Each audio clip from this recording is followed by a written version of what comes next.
2 guys, na-claim na namin yung ticket pero yung akin lang to. Kasi kailangan pala ng authorization letter ni Ate Tin, tas yung ID niya. So, sabi namin, picturean niya yung ID niya saka sulat siya ng authorization letter para maklaim na namin kasi sayang dito na kami, di ba?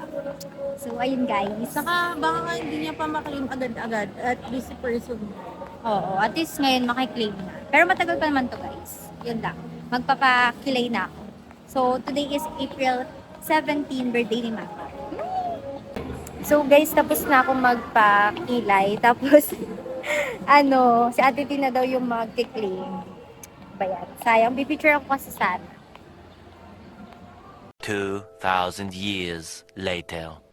Hi guys, it's Friday and tomorrow na yung concert! And mag-aayos na ako ng gamit kasi galing din kaming prayer meeting. Tapos tomorrow, grabe kinakabahan ako kasi before pumunta ng concert, meron muna kaming Kiddos Fellowship 2 to 4 p.m. yun pero 1 p.m. dapat andun na kami. So kinakabahan ako kung matatapos ba siya ng 4 p.m. Pero tatry ko na lang din mag-excuse ng maaga kung sakali. And before naman kasi, nung umattend ako sa concert, sa Bethel, nung pumunta ako noon, 4:30 something na ako nakaalis dito. Nakarating ako dun mga 7. Etong sa Planet Shakers, 8 p.m. naman yung start niya. Pero syempre, mas maganda pa rin mas maaga. Ganun pa din naman yung biyahe namin ni ate.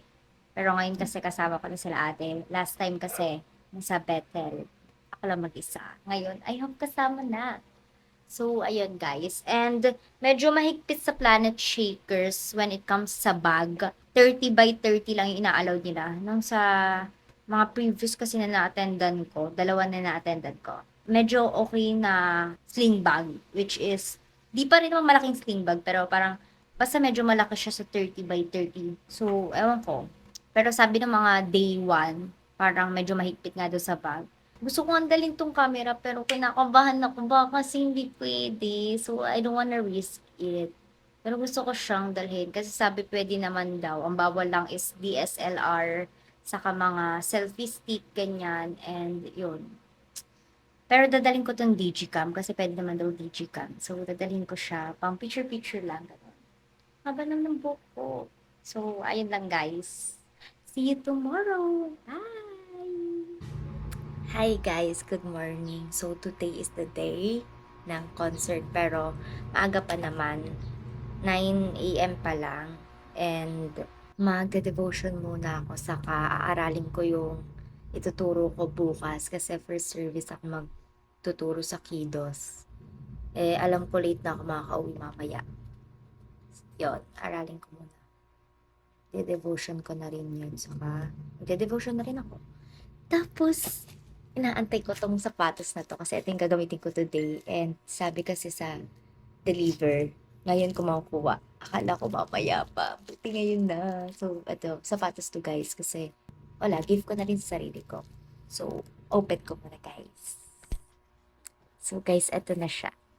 Color red to. Actually, ayoko talaga tong red. Kahit gusto ko ng red, kaso gusto ko sana ibang color para bagay sa mga iba kong suot. Kaso ang mahal! Yung red lang pala yung pinakamura.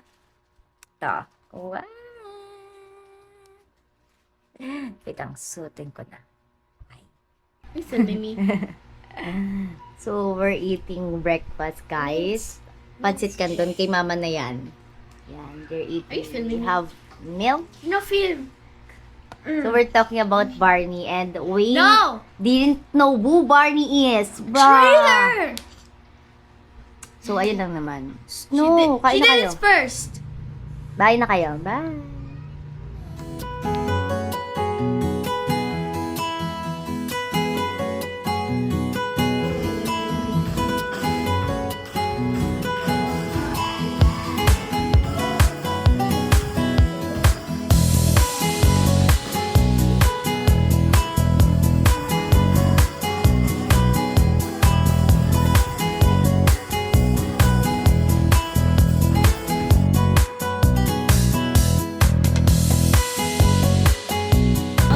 Hi guys! Kakatapos lang ng Kiddos Fellowship. And 8 PM yung concert and pauwi pa lang ako, 5 PM. Kaya, Ano pala yan? Okay, bus is short. So, ang saya, enjoy. Hi guys, so malilate kami. So nag-move it na kami ni ate. Nag-book na kami dalawa. Hindi kita. Pero yun guys, ito yung OOTD namin. George. Ayun na, meron na ako. Oh. Free rider na ako. OOTD ko. Red shoes. Bye. So hi guys, inaantay ko si ate dito sa North Avenue. Tapos, alam niyo, I'm so blessed kasi yung nasakyan kong Move It, di daw siya nag-aano sa mga religion, pero ang importante sa kanya is yung relationship niya kay Lord. Tapos, nag-usap kami about sa mga tao sa Bible. Like, ang saya, ang saya. May napagkwentuhan din ako ng mga nababasa ko sa Bible. Ang saya talaga. Yun lang guys. I'm so happy.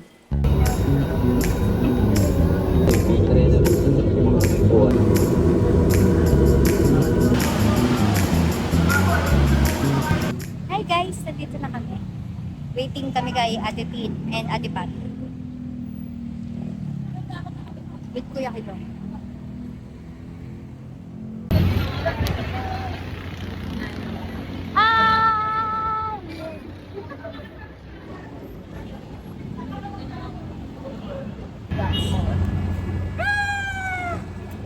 Tabingi! Tabingi!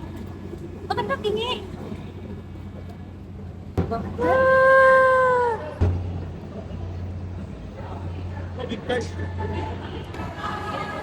So guys, dito na kami!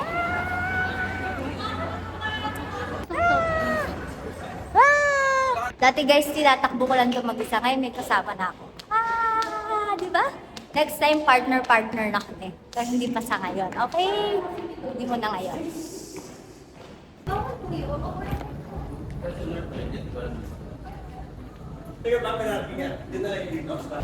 Concert now, turo bukas. First service ako sa Kidos bukas.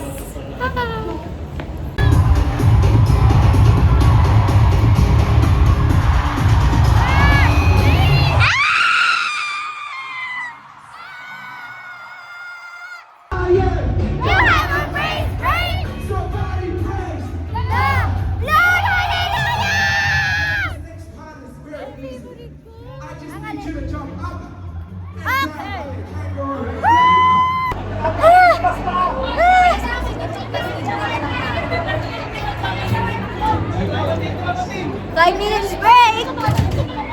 Actually, I don't need a break. Break time!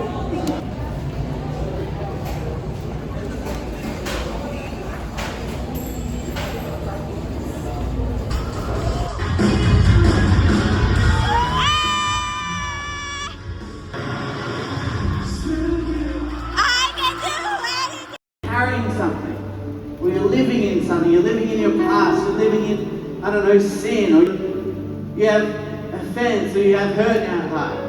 You got stuff. We all have stuff, right? I know I have stuff.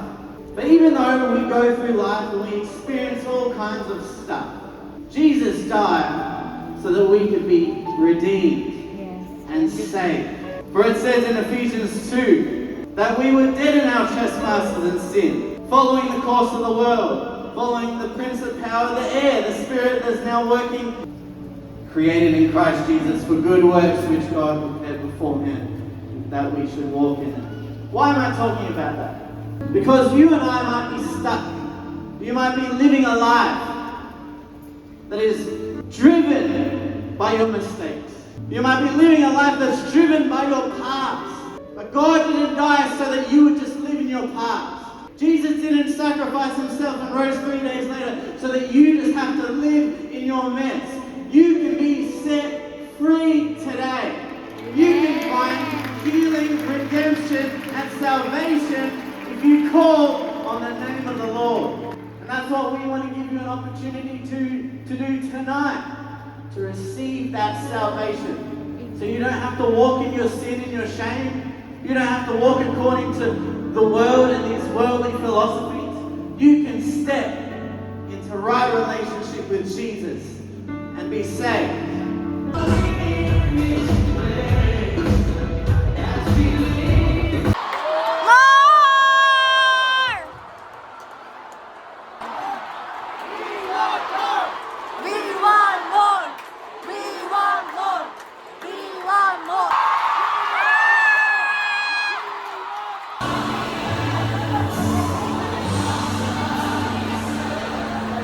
Guys, update tapos na. Nakalimutan ko na kayo i-update. Anong oras na?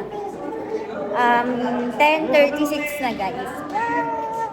So guys, tatlo na lang kami. Umuwi na yung mag-partner. Next time, iiwan ko na lang din sila. Sabihan, black. Oo nga, no, ikaw lang din naka-black. Pala nag-video tayo. So, ano guys, may kwento ko sa inyo. Kasi, yung babae dun, inas ko siya kung lagi ba siyang nakaka-attend ng concert. Tapos sabi niya, oo daw. Tapos, ayun, nagkwentuhan na kami. Tapos nalaman ko na same kami ng course na BSI. Tapos, nag-working student siya. Simula first year niya daw work yon. Di ba, ang swerte yan, nakakapunta siya sa mga concert, mga K-pop daw, hindi lang mga ganyan. Naka-attend din siya before sa Planet Shakers 2023. So, continue ko na. Nung Planet Shakers 2023 daw, binigyan pa daw siya ng mga merch, di ba? Tapos, ayun. Ayun nga, pero next year na daw siya magte-take ng board exam and graduate na rin siya like me. And yun, ang dami ko nalaman, di ba? Kasi nagpipicture sila ate. Tapos, ayun, na-curious ako sa buhay niya. Tinanong ko siya, ako yung nag-initiate. Ang bait nga. Maganda din siya, guys. Yun lang. Bye. So, ayun guys, maaga pa ako bukas kasi sa first service ako magtuturo ng kiddos. Tapos second service ako mag-a-attend ng service. Ang saya. Ang saya. Ang saya talaga. Tapos may nag-propose pa kanina, di ba? Yun lang naman. Sige na nga, bye na.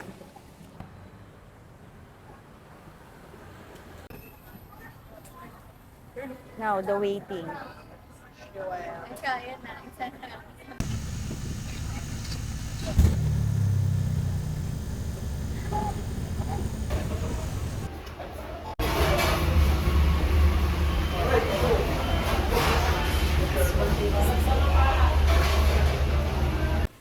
So guys, nandito pa kami sa Jollibee. And umorder pa kami ng pagkain. Kasi gugutom na talaga kami. Wala pa kaming dinner. Ang last kong kain, breakfast. Nung nagpansit canton kami, tapos nagkape ako, naggatas ako. Medyo heavy breakfast naman yung kinain ko. Pero hindi ako nakapag-lunch kasi nga, nag-ayos ako. Tapos pumunta na ako ng church. Natapos alas 5. Tapos pag-uwi, uminom na lang ako ng onting tubig. Tapos bumiyahe na kami. So, ayun guys. 1:33 a.m. na. Tapos, kailangan ko pang pumunta ng church na mga 5:30, gano'n. So, bye na guys. Lobat na yung phone ko. Tapos, inubos nila yung charge ng power bank ko.